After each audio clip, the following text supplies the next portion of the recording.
আমাদের দৈনন্দিন জীবনে অনেক সময় প্রয়োজন হয় স্ক্রিনশট রাখার, তাই না? কোনো কিছু স্ক্রিনশটের জন্য আমরা একটা টুলস ব্যবহার করে থাকি যার নাম হচ্ছে লাইট শট। ঠিক আছে, এটা এমন একটা টুলস যার সাহায্যে খুব প্রফেশনাল ভাবে আমরা কোনো কিছুর স্ক্রিনশট নিতে পারবো। ঠিক আছে, তাহলে আমরা আমাদের গুগল সার্চ বারে এসে এখানে ক্লিক করছি, কি লিখে বলেন তো? Light shot. যখন এই লাইট শট লিখে সার্চ করছি, লাইট শটের এরকম একটা কি দেখতে পারবো, ইন্টারফেস আমরা এখানে দেখতে পাবো। বুঝতে পেরেছি? এখান থেকে আমরা ক্লিক করছি এই যে লাইট শটে। এই লাইট শটের কাজ হচ্ছে কি, আপনার স্ক্রিনশট নেওয়া। মোবাইল ফোনে তো আমরা মানে খুব ইজিলি স্ক্রিনশট নিতে পারি, কিন্তু আমি যদি খুব প্রফেশনাল ভাবে একটা স্ক্রিনশট নিতে চাই, এটা আমার ডেস্কটপের জন্য বা ল্যাপটপের জন্য, সেক্ষেত্রে এটা হচ্ছে one of the best tools আমি রেকমেন্ড করবো। ঠিক আছে, এটা অনেক কিছু আপনি করতে পারবেন। তাহলে এখান থেকে আমরা যে বিষয়টা করব, এখানে ডাউনলোড ফর উইন্ডোজ আর ডাউনলোড ফর কি আছে, ম্যাক। আমরা এখান থেকে সিলেক্ট করে দিব ডাউনলোড ফর উইন্ডোজ।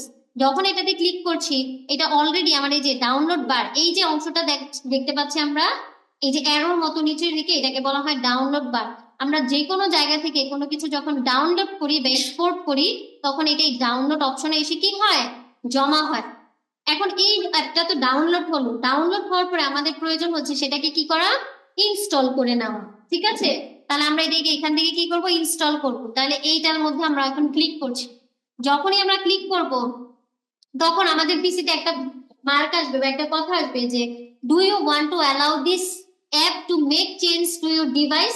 এই কথাটা যখন আসে, তখন আমরা এখানে ইয়েস এবং নো দুইটা অপশন আসবে। বুঝতে পেরেছি? আমরা সবসময় দিয়ে দিব হচ্ছে কি, ইয়েস। কি দিব, ইয়েস এ ক্লিক করব। যখন ইয়েস এ ক্লিক করব, তখন এখানে দেখেন ল্যাঙ্গুয়েজ সেট আপ করতে বলছে। তাহলে ল্যাঙ্গুয়েজের জায়গায় আমরা যেহেতু ইন্টারন্যাশনালি কাজ করছি, এই জন্য আমরা দিব হচ্ছে কি, ইংলিশ। এই ভাষাটাকে আমরা সিলেক্ট করে দিয়ে এখানে ক্লিক করব হচ্ছে ওকে। বুঝতে পেরেছি? দেন হচ্ছে আপনাকে বলবে, দেখবেন যে কোনো জিনিস আমরা যদি ফেসবুক বলেন বা অন্যান্য ধরনের সোশ্যাল মিডিয়া বা হচ্ছে কি জিমেইলে কাজ করতে গেলেও ওরা কিন্তু বলে ওদের যে টার্মস এন্ড কন্ডিশন গুলো আছে সেগুলো আমরা মানবো কিনা। বুঝতে পেরেছি? তাহলে আমরা এখান থেকে যে আই অ্যাকসেপ্ট দা এগ্রিমেন্ট, ওদের যে রুলস রেগুলেশন আছে সবগুলো আমরা মেনে নিলাম। এই মর্মে আমরা কি করলাম, নেক্সটে গেলাম। দেন কি আমরা নেক্সটে যাব, এবং এটা কি লাইট শটটা অলরেডি আমাদের এখানে ডাউনলোড হয়ে গেছে বা ইনস্টল হয়ে গেছে। এখন কিভাবে বুঝবো ম্যাম বলেন তো? কোশ্চেন হলো না যে আসলে ডাউনলোড তো করলাম ম্যাম, ইনস্টলও করলাম, এখন এটা পাবো কোথায়?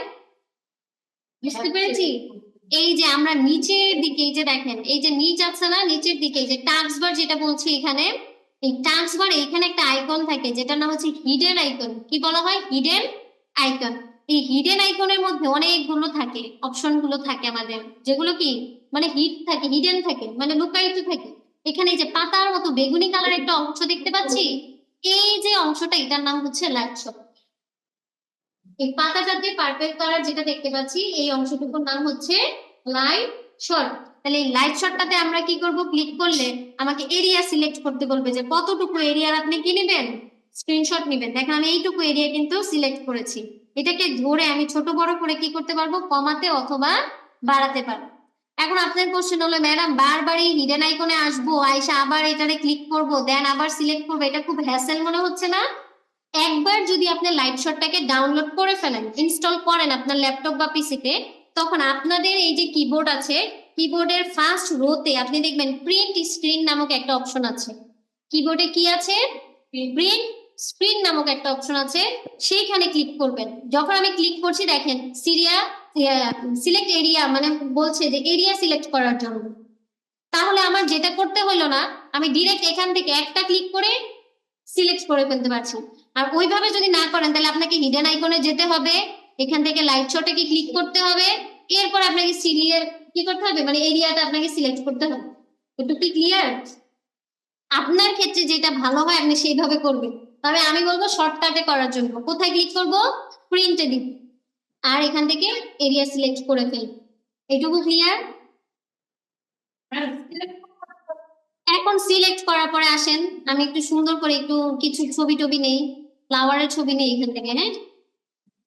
মানে আমরা এটা ভালোভাবে বোঝার জন্য, কারণ আমি গুগলে যে ফ্লাওয়ারের অনেকগুলো ছবি দেখবো এখানে, এখান থেকে কোনো একটা ফ্লাওয়ারের ছবি আমি স্ক্রিনশট নিতে, ধরেন এই ফ্লাওয়ারটা আমার খুব পছন্দ হয়েছে, আমি এইটুকু বক্স নিতে চাই শুধু, এগুলো নিবো না।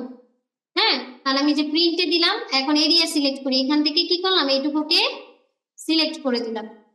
আসেন এখন এইখানে, এইখানে অনেক কাস্টমাইজ কি আছে, বার আছে, এই যে কাস্টমাইজ করতে পারবো এখান থেকে অনেক কিছু। উপরের দিকে যে অংশটা দেখতে পাচ্ছি পেন, আমি এখান দিয়ে লিখতে পারবো, যেমন এটার নাম কি বলেন তো, ফ্লাওয়ার। আমরা কিন্তু অনেক সময় মোবাইলে স্ক্রিনশট নিয়ে এরকম অনেক কিছু মার্ক করে দেখাই মানুষকে, বা বুঝাতে চেষ্টা করি যে এটা কি, বুঝতে পেরেছি? পেনের মাধ্যমে আমরা লিখতে পারবো। অনেক সময় স্ট্রেট লাইনের দরকার হয় না, আমরা কোনো কিছু একটু বুঝাতে চাচ্ছি, তাহলে এই যে এখান থেকে স্ট্রেট লাইন নিতে পারবো নিচের যে আইকনটা এটা দিয়ে।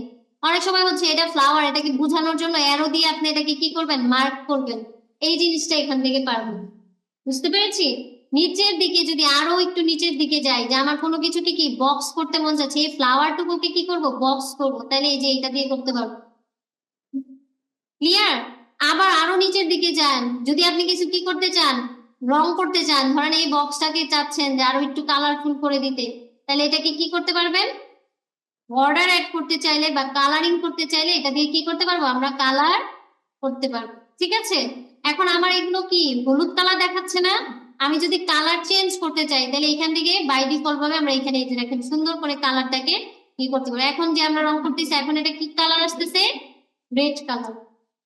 বুঝতে পেরেছি? তাহলে কালার সিলেকশন এখান থেকে আমরা কি করতে পারবো। এখন কথা হচ্ছে ম্যাম, সবকিছুই করলাম, এখন এটা তো স্ক্রিনশটটাকে সেভ করা দরকার না? সেভ করা দরকার তো নাকি? যদি আমরা সেভ করতে চাই তাহলে নিচের অংশগুলোতে যেতে হবে আমাকে। এই ডান পাশের অংশগুলো হচ্ছে কাস্টমাইজের জন্য আমরা ব্যবহার করে থাকি, কিসের জন্য, কাস্টমাইজের জন্য। আর নিচের দিকে যে আমরা অংশগুলো দেখতে পাচ্ছি এগুলো দিয়ে হচ্ছে সেভিংস এর বা সেভের অপশন। বুঝতে পেরেছি? এখানে দেখেন এই অংশটাতে ক্লিক করলে আমাকে নিচে দেখাচ্ছে control S, control plus S, মানে কি করা, সেভ করা। কোনো কিছুকে সেভ করতে আমরা কি ব্যবহার করে থাকি, কন্ট্রোল প্লাস এস। যদি কন্ট্রোল প্লাস এস দিই অথবা আমি শুধুমাত্র এটাতে ক্লিক করি তাহলে এটা সেভ হয়ে যাবে। এখন আপনি এটাকে কোথায় রাখবেন, আপনার নির্দিষ্ট একটা লোকেশনে আপনার পছন্দ মতো এটাকে কি করবেন, রাখবেন। ধরেন আমি এটাকে রাখতে চাচ্ছি আপনাদের যে ক্লাস আছে সেইখানে আমি রাখতে চাই, ঠিক আছে? আমি একটা নির্দিষ্ট লোকেশনে কি করে দিলাম, এটাকে সেট করে দিলাম। ঠিক আছে? তাহলে আমি ধরেন এই যে ক্লাস 10 এইটার মধ্যে এটাকে কি করলাম, রেখে দিলাম ওপেন, তাহলে এখানে এই যে এটা সেভ হয়ে যাবে। বুঝতে পেরেছি? আবার আসেন, আমি সেম জিনিসটা আবার আরেকটা স্ক্রিনশট নিতে, এই যে এইটুকুর আরেকটু স্ক্রিনশট নিতে চাচ্ছি। এখন আমি চাচ্ছি না এটা সেভ করতে, এটাকে কি করব, কপি। কি করব, কপি। এই জন্য এই যে অপশনটা আছে এটাকে বলা হয় কি, কপি। দেখতে পাচ্ছি এই যে আইকনটা দেখছি এইটুকুর নাম হচ্ছে কপি। তাহলে আমি যদি কন্ট্রোল প্লাস সি প্রেস করি তাহলে একসাথে এটা কি হয়ে যাবে, কপি হয়ে যাবে। তাহলে এখানে ক্লিক করলাম, এটা কপি হয়েছে। ওয়ার্ডে নিয়ে এটাকে রাখি, তাহলে এই যে এখানে পেস্ট অপশন দেখেন, ফ্লাওয়ারটা এখানে চলে আসে। ঠিক আছে? তাহলে এটা হচ্ছে শর্টকাট, সেভ এর কোনো প্রয়োজন নাই, আপনি জাস্ট এখানে কি করবেন, আপনার স্ক্রিনশটটাকে এভাবে কি করতে পারবেন, রাখতে পারবেন। এই যে দেখুন, আমি যদি এটাকে পেস্ট করি, পেস্টের অপশন হচ্ছে, পেস্টের জন্য শর্টকাট কি আমরা ব্যবহার করে থাকি, control plus V, control plus V. তাহলে কন্ট্রোল প্লাস ভি একসাথে যদি আমরা চাপি তাহলে এখান থেকে কি আসবে, আমাদের এই যে পিকচারটা এটা কি অলরেডি পেস্ট হয়ে যাবে। দেখেন এখানে কয়বার পেস্ট করেছি, দুইবার। তাহলে আমরা কি করলাম, এখান থেকে লাইট শটে সেভ কিভাবে করতে হয়, আরেকটা কি কপি কিভাবে করতে হয় সেটা দেখুন। অনেক সময় হয় আপনি খুব প্রফেশনাল মানুষের কাছে এই পিকচারটা পাঠাবেন, কিন্তু সেই ভদ্রলোক চাচ্ছে যে আপনি এই পিকচারটাকে কি করেন, একটা লিঙ্ক আকারে দেন। আপনি এক্সেল শিটে অনেক কাজ করতে চাচ্ছেন, ওইখানে যদি 100টা পিকচার দরকার হয়, আপনি কি 100টা পিকচার একটা এক্সেল শিটের মধ্যে রাখতে পারবেন? কেমন হয়ে যাবে না হজবরল অবস্থা। এখন সেই ক্ষেত্রে আমরা কি করতে পারি, এই পিকচারটার একটা লিংক করে রাখতে পারি। লিংকটা কিভাবে করব, এইখানে একটা গাছের মতো অংশ দেখা যাচ্ছে না, এই লেফট সাইডে এইটাতে ক্লিক করব।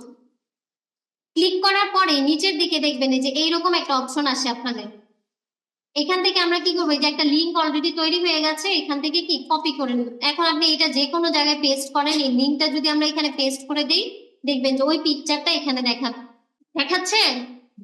এটা কিন্তু লিংকের মাধ্যমে হয়েছে, এই লিংকটা কিন্তু এখানে জেনারেট করেছিল।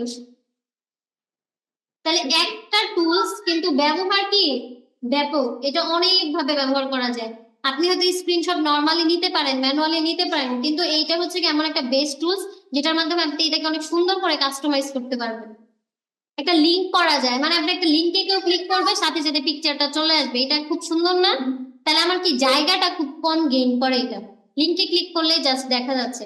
যারা প্রফেশনাল কাজ করে থাকে তারা কিন্তু লিংকটাকেই পাঠায় স্ক্রিনশটে, ঠিক আছে, পিকচার পাঠায় না। কারণ পিকচার অনেক সময় ফেটে যায়, অনেক সময় কি হয়ে যায়, রেজুলেশন গুলো খুব ভালো আসে না। যার কারণে এইভাবে আমরা কি করতে পারি, কোনো কিছু স্ক্রিনশট রাখতে পারি। একটু কি ক্লিয়ার?